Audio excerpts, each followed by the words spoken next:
Hai guys, di video kali ini saya akan update soal harga Bitcoin selanjutnya di mana daily close-nya itu tidak terlalu baik. Kita lihat ada pin bar di sini dan mengenai hard for Ethereum yang bisa kemungkinan terjadi dan apakah ini bisa memberikan kita keuntungan atau malah bahaya, itu yang akan kita bahas di video kali ini. Nama saya Kelby dan saya menyajikan informasi seputar fundamental, technical, dan on-chain analysis. Tonton video ini sampai akhir agar informasinya lengkap dan bermanfaat. Klik like dan subscribe untuk mendukung channel saya. Kita akan lihat dulu untuk daily close-nya, di mana kemarin itu harganya naik sampai ke 24.900-an, hampir ke 25.000, tetapi tidak sampai. Kemudian close-nya itu tidak terlalu bagus ya teman-teman. Jadi close-nya itu di 23.932 dolar, kurang baik sekali karena ini merupakan candle pin bar yang biasanya merupakan polar candle reversal. Jadi ada kemungkinan untuk turun lagi ke bawah melihat situasi seperti ini ya teman-teman.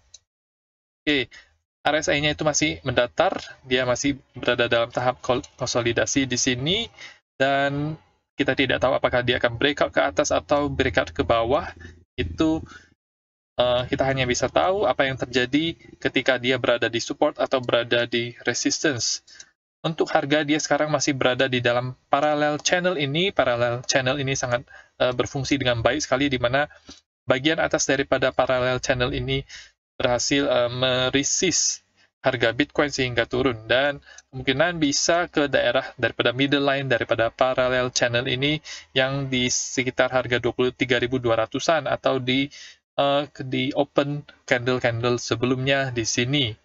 Oke, dan bertepatan juga ada garis trend line yang garis miring yang naik ke atas itu yang berada di daerah tersebut. Kalau kita ganti ke time frame 4 jam, maka dia akan bertepatan sekali dengan di area ini. Oke, kalau misalnya kita tutup itunya, kemudian kita buka untuk supply and demand-nya. Supply and demand-nya itu ada di daerah 22.500-an dan seterusnya. Nah, untuk kalau misalnya karena posisi Bitcoin ini sekarang sedang berada di pola macam rising wedge atau ascending triangle. Jadi ini dia membuat higher high kemudian higher low juga. Memang sebenarnya ini posisinya bisa menjadi ascending triangle, jadi cenderung bullish, namun ada juga yang bilang bahwa ini adalah rising wedge, di mana rising wedge itu cenderung untuk bearish. Jadi kita di sini kita bersikap netral terlebih dahulu. Kita harus lihat pergerakan harga selanjutnya itu kira-kira bagaimana. Yang menyebabkan ada penurunan adalah karena buying pressure di atas sini itu tidak terlalu kuat dibandingkan dengan sebelumnya. Dan sangat jelas sekali di time frame 4 jam ada bearish divergence yang di RSI-nya ini. Ketika harga itu naik, RSI-nya itu tidak bisa naik setinggi daripada yang sebelumnya. Jadi ini membuat terjadinya sell off yang cukup dalam, dari 24.900 sampai ke 23.700-an atau penurunan sebanyak 4,5%, ya. Dan ini sudah 4 candle merah time frame 4 jam berturut-turut dari sana, ya. Oke. Kalau misalnya dia breakdown ke bawah, berapa saja targetnya? Yang pasti di sini ada dari SND tersebut di 22.467, itu bisa ada kemungkinan bounce di sini karena ada garis support juga di sini. Jadi bisa ada bounce dari sini, bukan berarti setiap kali dia break trend line itu berarti dia akan turun langsung ke bawah, tetapi bisa saja itu merupakan fake out, jadi itu merupakan hal yang harus kita waspadai. Bisa juga ke daerah 20.700-an, itu merupakan skenario yang masih mungkin juga. Kalau kita lihat untuk dari analisa orang lain, maka skenario-nya adalah antara langsung naik, yang mungkin less likely, kemudian turun dulu ke harga di sini, harga close daily-nya itu kalau kita, oh bukan yang ini, kita coba ganti ke daily dulu, itu ke harga 23.000-an, 23.000 kalau menurut dia, dan skenario ketiga adalah dia turun cukup dalam ke 20.800, ya, karena Nasdaq turun dan mau mentes supportnya itu di sini, jadi dia akan turun lebih dalam, altcoin juga akan turun lebih dalam lagi, baru target selanjutnya adalah 30.200-an, di mana ETH itu sebenarnya sudah mencapai daerah yang lebih tinggi daripada harga Bitcoin. Jadi Bitcoin itu telat, yang muncul duluan itu ETH. Jadi kesimpulannya adalah kita bisa expect bahwa dia akan turun selama beberapa hari ke depan, mungkin kalau kita lihat dari technical analysis. Tetapi kalau dari prediksi Maren sendiri, hari ini merupakan hari penurunan tersebut, namun menurut dia bisa naik dari situ. Jadi dia dump into the full moon yang sudah terjadi di hari ini tanggal 12 jam 9 pagi itu, kemudian menurut dia dari situ harga itu akan naik ya. Jadi kalau skenario dia lebih langsung naik dari situ karena kita sudah ada semacam penurunan. Tapi kalau kita lihat untuk bearish divergence 4 jamnya itu kelihatannya cukup kuat, karena biasanya 4 jam ini cukup kuat, bullish divergence juga cukup kuat, jadi mungkin akan meretest di daerah support ini. Itu yang menjadi prediksi saya. Dan kita juga akan melihat adanya fraktal yang sama seperti time frame weekly Bitcoin yang besar di tahun 2021, di mana ini merupakan sama ketika Bitcoin terjadi kenaikan itu, kemudian dia menyentuh topnya di sini, ini menyentuh topnya di sini, kemudian dia konsolidasi turun, sama juga ini turun, kemudian dia membentuk top yang kedua, di mana local top bukan top yang lebih tinggi daripada top yang sebelumnya, tetapi dari situ kemudian tiba-tiba ada top yang baru yang lebih tinggi daripada top yang sebelumnya di sini, dan ternyata ini merupakan sama seperti skenario di bulan November 2021, jadi semacam fake out. Kalau kita ikuti pergerakan harga daripada ini, maka dia akan mencapai low yang lebih rendah dibandingkan dengan 22.400-an, jadi akan lebih rendah dari situ. Kalau kita pakai Fibonacci, maka targetnya adalah ke 1,272, yaitu di harga 21.700, dan pas di sini ada garis support dan ada daerah demand zone juga 1,618 di 20.800, jadi mengikuti skenario yang ketiganya ini. Kalau kita melihat daripada fraktal tersebut, karena kalau kita cek ini, kalau untuk kondisi sekarang itu berarti dia masih untuk fraktal yang di bawah ini, fraktal yang dijadikan sebagai contoh itu dia ke 1,272 saja, jadi tidak sampai 1,618, berarti dia 21.700 itu yang menjadi salah satu skenario-nya.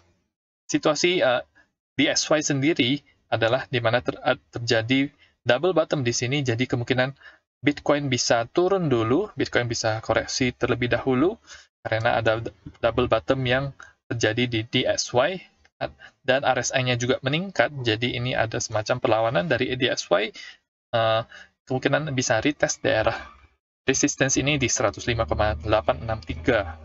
Oke.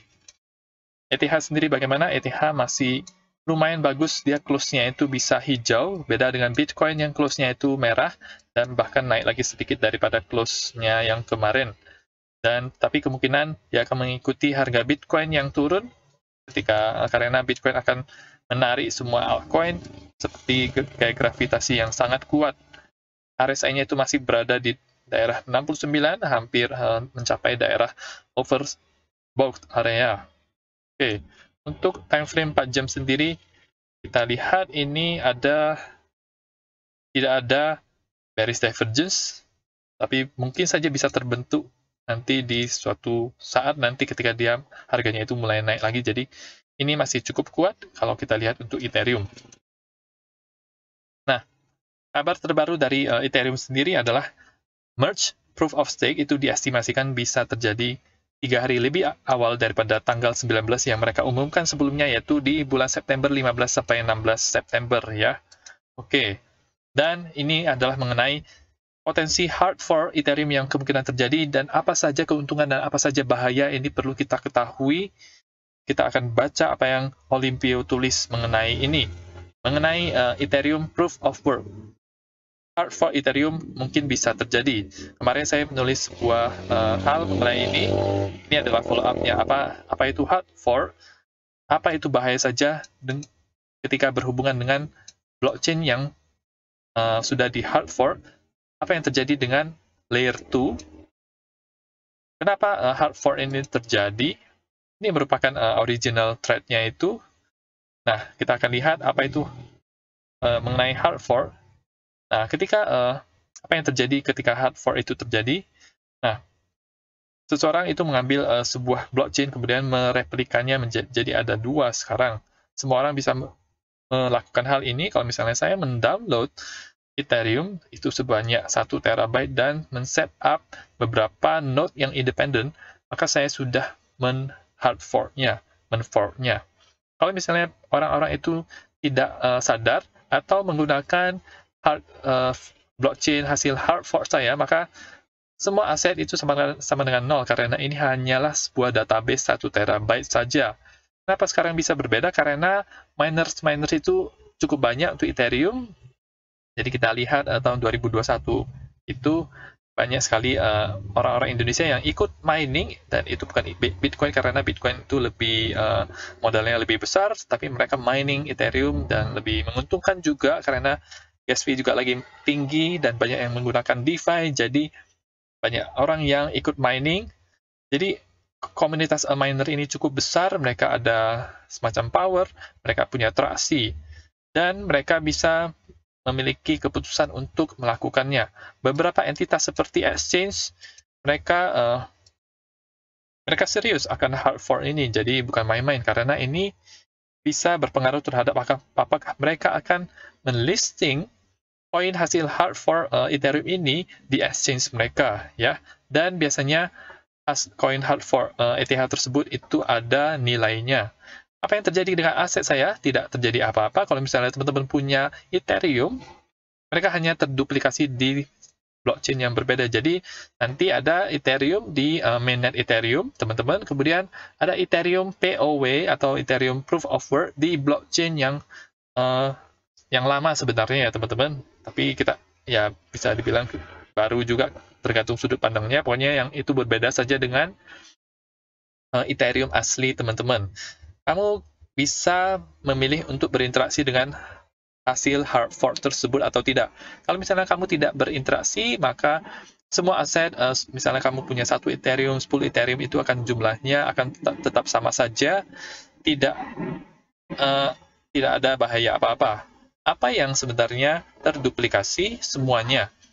Semua blockchain kali 2 sampai blockchain snapshot yang dilakukan sebelum terjadinya hard fork. Ini berarti kamu memiliki 2 dari semuanya. Yang pertama adalah semua catatan transaksi yang pernah terjadi, semua aset, ERC20, kemudian ERC21, mungkin NFT juga, semua smart contract, semua posisi DeFi di protokol DeFi seperti Aave, MakerDAO, Synthetix, dan lain-lain. Nah, kenapa orang-orang ingin melakukan Ethereum Proof of Work ini? Karena kemungkinan besar Ethereum ini memiliki nilai dan orang ingin mendapatkan nilai ini agar bisa cuan. Misalnya kalian memiliki 100 ETH sebelum merge itu terjadi, setelah merge itu terjadi, maka kamu sekarang memiliki 200 ETH, 100 untuk setiap blockchain. Di blockchain yang Proof of Stake dan Proof of Work. Blockchain original memiliki 100 ETH original, dan ini tetap sama nilainya. Kalau misalnya sekarang harga itu Ethereum itu 2.000, maka harga nilai asetnya adalah $200.000. Nilai baru daripada Ethereum Proof of Work ini, kalau misalnya exchange itu melist Ethereum Proof of Work ini, dan people atau orang-orang itu membelinya, apalagi membeli dengan FOMO, maka ini akan trading dan kamu akan memiliki 100 Ethereum Proof of Work. Kalau misalnya kamu melakukan tersebut, ini kemungkinan bisa menjadi suatu jebakan Ethereum Proof of Work kemungkinan menurut dia cenderung untuk menuju ke harga $0. Lihat saja harga-harga hasil hard fork yang lainnya seperti Ethereum Classic, Bitcoin Cash, Bitcoin Gold, Bitcoin Diamond, dan seterusnya itu ke 0. Tidak berarti kamu tidak bisa profit dari hard fork ini dan menjual Ethereum Proof of Work-nya. Kamu mungkin menjual Ethereum Proof of Work-nya senilai 5 ETH yang asli. Jadi kamu memiliki 105 ETH dari 100 ETH awal. Bagaimana dengan layer 2 seperti Arbitrum dan Optimism? Ada dua jaringan besar yang cukup signifikan sekarang. Tidak akan terjadi apa-apa karena kita hanya ngomongin soal hard fork Ethereum saja. Jadi hanya aset di blockchain original saja yang terduplikasi. Kamu bisa bridge kembali Ethereum untuk memaximize Ethereum Proof of Work untuk kalau misalnya teman-teman ada Ethereum di Arbitrum dan Optimism, maksud dia di bridge balik ke mainnet, jadi Ethereum Proof of Work yang teman-teman dapatkan itu bisa lebih banyak lagi, tapi ini adalah bahaya yang perlu kita waspadai. Ini adalah replay attacks. Replay attack adalah ketika suatu aktor itu mengambil suatu transaksi dari satu blockchain dan mereplikasinya di blockchain yang lain. Misalnya terjadi hard fork, sekarang ada dua blockchain. Kalau misalnya miner tidak berkoordinasi dengan baik dan set up blockchain ID hard fork yang baru, maka replay attacks itu sangat mungkin untuk terjadi. Bagaimana cara kerjanya? Kalau kamu mengirimkan 100 Ethereum Proof of Work dari blockchain Proof of Work dari wallet kamu ke wallet teman, maka teman kamu bisa membroadcast transaksi yang sama di ini blockchain yang baru, yaitu Proof of Stake, dan mengirimkan 100 ETH yang original, 100 ETH yang punya kamu yang asli tersebut ke wallet dia juga. Ini sangat berbahaya sekali ya teman-teman, sangat berbahaya sekali. Salah satu cara untuk memitigasi resiko ini adalah jangan berinteraksi dengan hard fork-nya. Kalian bisa baca mengenai ini untuk detail yang lebih dalam lagi. Ini selain itu kita bisa kita mess up, jadi mengacaukan nonce-nya. Jadi nonce itu adalah angka yang harus ditebak daripada miner tersebut. Kemudian mengirimkan aset di Proof of Stake itu ke wallet yang lain terlebih dahulu sebelum kamu berinteraksi dengan Ethereum yang kamu dapatkan di Proof of Work. Yang ketiga adalah kamu melakukan transaksi dengan gas fee yang sangat rendah sekali di blockchain Proof of Work supaya di blockchain yang asli itu gagal. Jadi ini ada rangkumannya, itu cukup detail di sini, teman-teman juga bisa baca, tinggal cari saja untuk Olympio. Nah, tentu saja harapan dia adalah desentralisasi bisa terjadi dan the merge itu sukses. Dia akan mendam Ethereum Proof of Work-nya dan move on, seperti dia mendam Bitcoin Cash, Bitcoin Gold, dan hard fork yang lainnya. Stay safe, tetap melakukan research, dan jangan ragu-ragu untuk bertanya. Teman-teman juga bisa bertanya kepada saya, nanti saya akan coba jawab juga mengenai hal ini.